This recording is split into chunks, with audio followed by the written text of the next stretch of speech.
Hello friends, my name is Ankit Jaiswal and I welcome all of you on my YouTube channel CA Knowledge Diaries.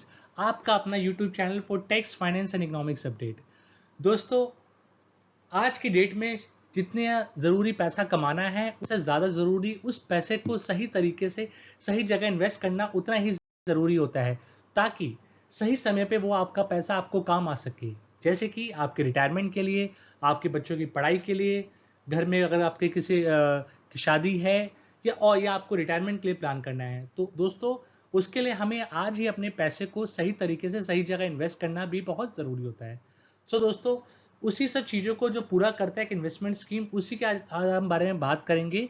इस investment scheme का नाम है PPF, यानी कि public provident fund account. ये investment scheme क्या है, इसके क्या फायदे हैं, किन लोगों को, कौन से लोग हैं जो इसमें इन्वेस्ट कर सकते हैं, कितना पैसा इन्वेस्ट करना चाहिए, टैक्स के क्या बेनिफिट है, ऐसे बहुत सारे सवाल हैं जिसका आज हम वीडियो में आंसर करेंगे इस इन्वेस्टमेंट स्कीम के बारे में।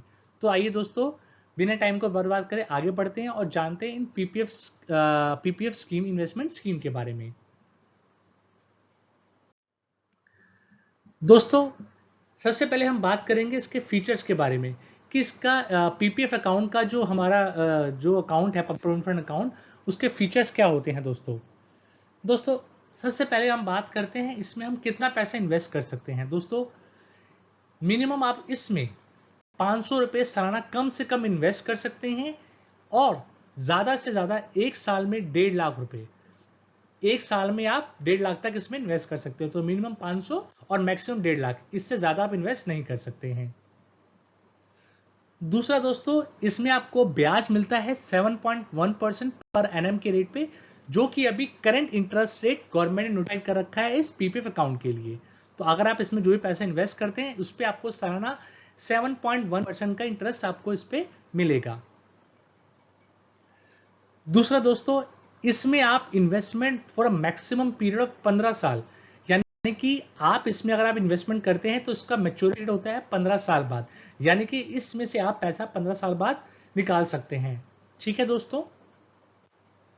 दूसरा दोस्तों, जैसे कि मैंने ऊपर बताया कि इसमें आपको कम से कम 500 रुपये सालाना तो इन्वेस्ट करना ही करना पड़ता है। अगर आप ऐसा नहीं करेंगे तो आपको 50 रुपये की पेनल्टी लगेगी। तो आप इंश्योर करिए कि कम से कम आपकी जो इन्वेस्टमेंट है उतना आप इसमें जरूर करें पैसा इन्वेस्ट। दूसरा दोस्तों, किसी भी इन्वेस्टमेंट स्कीम में लिक्विडिटी बहुत जरूरी होती है। उसी को ध्यान में रखते हुए गवर्नमेंट ने इसके अंदर विड्रॉल ऑप्शन भी दिए हुए हैं कि आप चाहे तो इसमें से 50% जो इसका बैलेंस है आप विड्रॉ कर सकते हैं after expiry of 5 year excluding the first financial year, यानी कि पहला साल खत्म होने के बाद, यानी कि छठे साल में इस पीएफ अकाउंट में आपके जितना भी पैसा पड़ा होगा आप उसका 50% तक पैसा निकाल सकते हैं अपने यूज के लिए। दूसरा दोस्तों, गवर्नमेंट इस पीपीएफ अकाउंट के अंदर आपको लोन की फैसिलिटी भी देती है कि आप अपने इस पीपीएफ अकाउंट के बैलेंस के अगेंस्ट में आप लोन भी ले सकते हैं। और ये लोन लेने की अवधि क्या है, जब आपने पीपीएफ अकाउंट स्टार्ट किया है उसके तीसरे साल से छठे साल तक आप इसमें अपना लोन की फैसिलिटी ले सकते हैं। अगर आप इसमें देखेंगे दोस्तों यहाँ पे, तो ये लोन की फैसिलिटी आप अवेल कर सकते हैं from third financial year up to end of fifth financial year. तो ये आप इसमें इसको आपको लोन की फैसिलिटी भी मिलती है, जो कि किसी भी इन्वेस्टमेंट स्कीम का बहुत अच्छा फीचर होता है। दोस्तों, सबसे इंपॉर्टेंट चीज दोस्तों, अगर आप पीपीएफ अकाउंट में पैसा आपका इन्वेस्ट करते हैं तो एटीसी के अंदर 1.5 लाख तक की जो इन्वेस्टमेंट की लिमिट होती है उसके अंदर आप इसको क्लेम कर सकते हैं। दूसरा, जो आपको इस पीपीएफ अकाउंट पे इंटरेस्ट मिलता है सालाना, वो भी आपका एग्जम्प्ट है under section 10 of income tax act 1961। यानी कि दोस्तों, इन्वेस्टमेंट के टाइम पे आपको टैक्स से छूट, एटीसी के अंदर उस पर जो इंटरेस्ट मिलता है उस पर आपको छूट दोस्तों, उस पर आपको कोई टैक्स नहीं देना। प्लस जब आपको मैच्योरिटी पे इससे आप पैसा मिलता है पीपीएफ का 15 साल बाद, तो भी दोस्तों आपको इस पे कोई टैक्स नहीं देना है। यानी कि एग्जम्प्ट पूरी तरीके से कोई टैक्स नहीं। तो दोस्तों, ये हमने बात करी अभी पीपीएफ अकाउंट के कुछ फीचर्स के बारे में। आइए आगे बढ़ते हैं। अब बात करते हैं दोस्तों एलिजिबिलिटी के बारे में कि कौन इस पीपीएफ अकाउंट में पैसा इन्वेस्ट कर सकता है। कोई भी एक रेजिडेंट इंडिविजुअल इस अकाउंट में पैसा इन्वेस्ट कर सकता है। दूसरा, अगर आपका कोई बच्चे हैं वो जो कि माइनर है, तो आप उनके बिहाफ में भी पैसा इन्वेस्ट कर सकते हैं। लेकिन दोस्तों यहाँ पे ध्यान रखिएगा कि आपके और आपके बच्चे की मिला के टोटल लिमिट 1.5 लाख की है। ऐसा नहीं कि आप अपने में 1.5 लाख और अपने बच्चे में 1.5 लाख सेपरेट इन्वेस्ट कर सकते हैं, नहीं दोस्तों। टोटल मिला के आप अपना और अपने बच्चे का टोटल मिला के एज अ 1.5 लाख तक ही इन्वेस्ट कर सकते हैं, उतना उससे ज़्यादा आप इन्वेस्ट नहीं कर सकेंगे। दूसरा, ज्वाइंट पीपीएफ अकाउंट खोलना अलाउड नहीं है दोस्तों। तीसरा सबसे इंपॉर्टेंट चीज दोस्तों एक चीज है कि आप एक पर्सन एक ही पीपीएफ अकाउंट खोल सकता है, उसको मल्टीपल जगह पीपीएफ अकाउंट नहीं खोल सकता। ऐसा नहीं है कि आपने कैनरा बैंक में पीपीएफ अकाउंट खोल लिया और एक यूको बैंक में खोल लिया, जो कि खोलना बिल्कुल ही गलत और गैर कानूनी है अंडर द जो आपका कानून बना हुआ है पीएफ एक्ट से रिगार्डिंग। तो वो कहता है एक पर्सन एक ही पीएफ अकाउंट खोल सकता है, चाहे वो आप किसी भी बैंक में खोले या पोस्ट ऑफिस में खोले। दोस्तों, इंटरेस्ट रेट के रिगार्डिंग आपको इंपॉर्टेंट चीज बता दूं, इसका इंटरेस्ट रेट कोई भी बैंक या पोस्ट ऑफिस फिक्स नहीं करता है।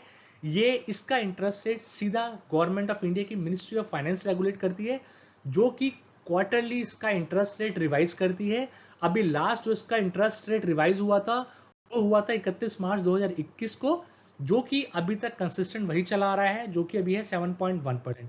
आने वाले टाइम में दोस्तों जैसे कि आरबीआई हमारा रेपो रेट बढ़ा रहा है, तो मैं उम्मीद करता हूं आने वाले टाइम में आप देखेंगे कि इसका इंटरेस्ट रेट 7.1 से बढ़ के थोड़ा सा आगे जाएगा, क्योंकि जैसे जैसे आरबीआई अपना रेट बढ़ाता है तो गवर्नमेंट को सेविंग स्कीम में भी अपना इंटरेस्ट को आगे बढ़ाती है, तो वो उससे बेसिकली लिंक होता है। तो इसमें आप क्वार्टरली आपको गवर्नमेंट रिवाइज करती है, बट अभी करंट इसके अंदर 7.1% का इंटरेस्ट रेट चल रहा है, जो कि क्वार्टरली गवर्नमेंट रिवाइज करती रहेगी अगर कुछ चेंज होता है तो दोस्तों।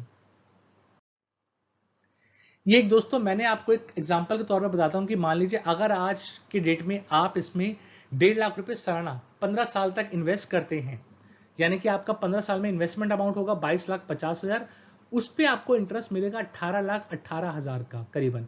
और आपको जो 15 साल बाद जो मेच्योरिटी अमाउंट मिलेगा वो मिलेगा 40,68,000, यानी कि 40,68,000 के आसपास आपको इस पे अमाउंट मिलेगा, कंसीडरिंग दी जो आज इंटरेस्ट रेट चल रहा है 7.1% का।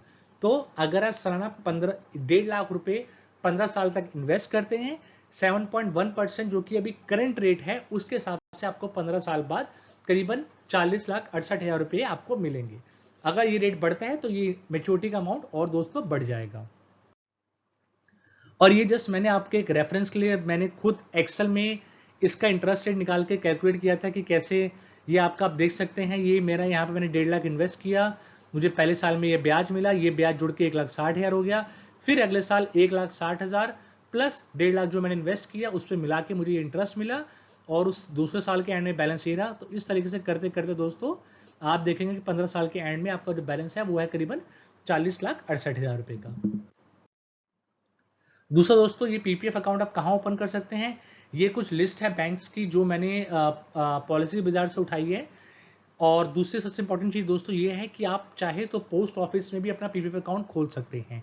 ये कुछ बैंक है, आप अपने जो भी आपका नेशनलाइज बैंक है उसमें आप जाके पता कर सकते हैं कि उसमें पीपीएफ अकाउंट की फैसिलिटी है कि नहीं है। अगर है तो आप वहां पे जाके अपना इसमें पीपीएफ अकाउंट में खाता खोल सकते हैं। सिंपली अपना आधार कार्ड, पैन कार्ड और एक फॉर्म भर के आप अपना पीपीएफ अकाउंट ओपन कर सकते हैं। दूसरा दोस्तों सबसे इंपॉर्टेंट चीज कि आपको पीपीएफ अकाउंट में पैसा क्यों इन्वेस्ट करना चाहिए। सबसे इंपॉर्टेंट चीज, किसी भी इन्वेस्टमेंट स्कीम से हम लोग पहले देखते हैं कि हमारा पर्पस क्या है और वो इन्वेस्टमेंट स्कीम हमारे पर्पस को फुलफिल करती है कि नहीं करती है। तो दोस्तों लॉन्ग टर्म इन्वेस्टमेंट, ये स्कीम लॉन्ग टर्म इन्वेस्टमेंट, जैसे कि मान लीजिए आपके बच्चे छोटे हैं, फ्यूचर में आपको उनकी higher education, college, medical, engineering, किसी चीज के लिए पैसा देना है आपको, आज से 10 साल बाद आप घर परचेज करने के लिए सोच रहे हैं, शादी है, रिटायरमेंट सेविंग है आपके लिए, तो उन सब चीजों के लिए पीपीएफ अकाउंट एक बहुत ही अच्छी सेविंग स्कीम है दोस्तों। दूसरा दोस्तों सबसे इंपॉर्टेंट चीज क्या है दोस्तों कि पीपीएफ अकाउंट आपको इंश्योर करता है कि आप डिसिप्लिन अप्रोच में अपनी सेविंग इन्वेस्ट करें।